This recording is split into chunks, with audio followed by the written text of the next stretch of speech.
Hello everyone and welcome back to another episode of Mr. A's Geometry Podcast. Today's a special episode because it's our very first request episode. During every taping I always say if you have a question, please email me or ask me during class.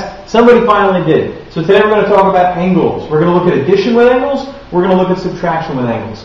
As always, if you go to my e-board, mndrukovich.eboard.com, you can download a PDF of all the slides that I'm going to use in this podcast. So please take a moment to do that. This way you have that to look on with in case you can't read the screen.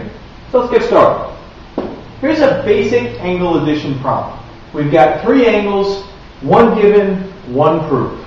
Now, the way you know it's addition is by looking at what they're telling you and looking at what they want you to get.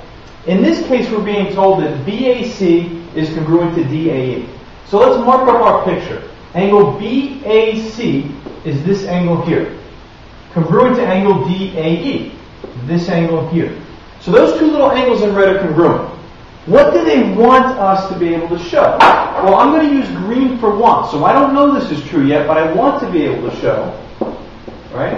Angle BAD congruent to CAE. So BAD is this large angle here. And CAE is this large angle here. So if you look at the givens, they're giving you little angles, right? Little one on the top, little one on the bottom. They're asking you to prove something about larger angles. Specifically, this large green one here and this large green one here. So if you're starting with little pieces and you want to end up with big pieces, that can't be subtraction, it's got to be addition, right? So that's how you can tell. Just look at what direction you're going. If you're getting bigger, it's addition. And this is. Now, anytime you're working with angles, it can get a little bit confusing, this BAC, DAE, all this kind of stuff. So do yourselves a favor, just take a minute and number the angles. As long as you mark them clearly in your picture, this is perfectly fine. You can do it on the regions. It'll make your lives a lot easier. So just hop over here, and why don't we call this angle 1, this angle 2, and this angle 3. All right? So now our given becomes not BAC congruent to DAE, but simply angle 1 congruent to angle 3. Right? That's a lot easier to work with. It's easier to say and it's easier to make sense out of. So let's begin our proof. If we take a look at our statement of reason here on the next page, I've already had BAC congruent to DAE. So just for notation, I'll go ahead and put under here that this is really angle 1 congruent to angle 3, just so we know what we're looking at. And let's talk about what we're going to do in step 2 now. How do I get from angle 1 to BAD, this green angle here?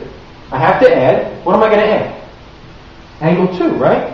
1 plus 2 will give me that top green angle. And how do I get from angle 3 to the bottom green angle, CAE? Well, I have to add 2 again, right? If I add angle 2 and 3 together, I get CAE. So that's what I'm going to do. I'm going to add angle 2 to both sides.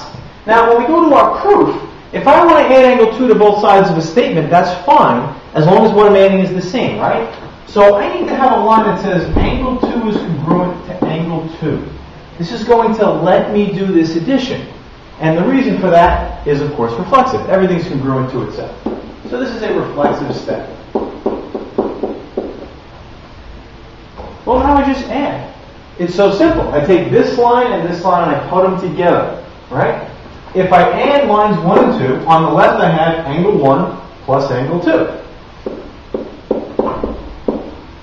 And that has to be congruent to, on the right, I have angle 3 plus angle 2. Now I'm going to write it in the reverse order. I'm going to write angle 2 plus angle 3. Don't let this bother you. Addition is commutative. You can do it both directions, right? 3 plus 4 is the same as 4 plus 3. It just looks nicer this way. It will read a little better if I write this as angle 2 plus angle 3. Either way, this is an addition step. And I'm doing addition with steps 1 and 2.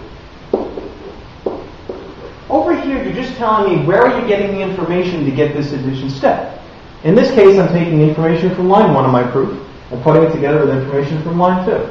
So that's why I'm using addition on 1 and 2. Well, this is pretty good. I mean, this is almost what I want to say. 1 plus 2 is congruent to 2 plus 3. Well, I mean, look. 1 plus 2 is this big green angle. And 2 plus 3 is this big green angle. I just have to take a minute to convince my audience that that's true. Remember, this is proof. In proof, obvious isn't good enough. It's important that you see it, but then you need to be able to say it. So How do I go about saying that 1 plus 2 is really the same as BAD? What kind of a step is that?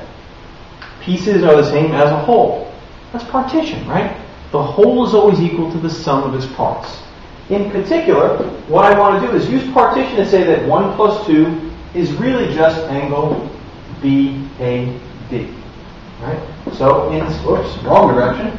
So in this step here, I'm going to say angle 1 plus angle 2 is really just the same as angle BAD, I believe, right? BAD, yes.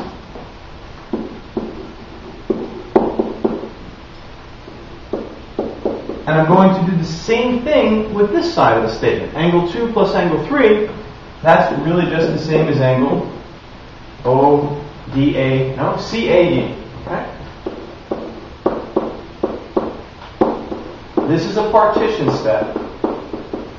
And partition, I don't need any steps because it doesn't rely on anything else in the proof.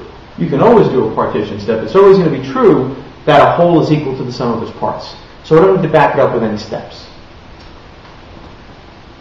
We're basically done. Just think for a minute about why we did this partition. Remember, we wanted to say not angle 1 plus angle 2 is congruent to angle 2 plus angle 3. We want to say angle BAD is congruent to angle CAD. Well, this is the same as angle BAD. It says so right here in this partition step. That's the reason we did the partition step, so we can do a substitution now.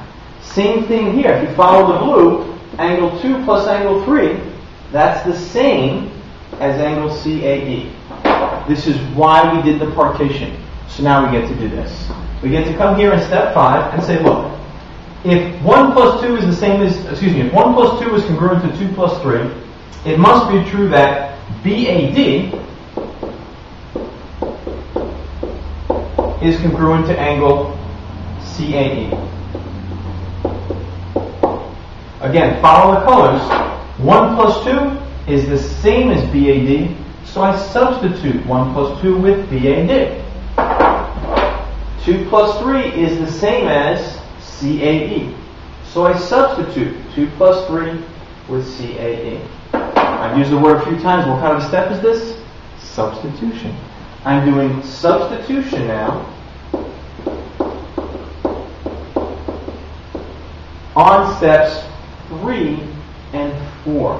Right? I'm really just rewriting step 3 here. Except instead of 1 and 2, I'm using BAD. And instead of 2 plus 3, I'm substituting CAE. So this is substitution in steps 3 and 4. And I am done. Put a proof box. It's exactly what we need.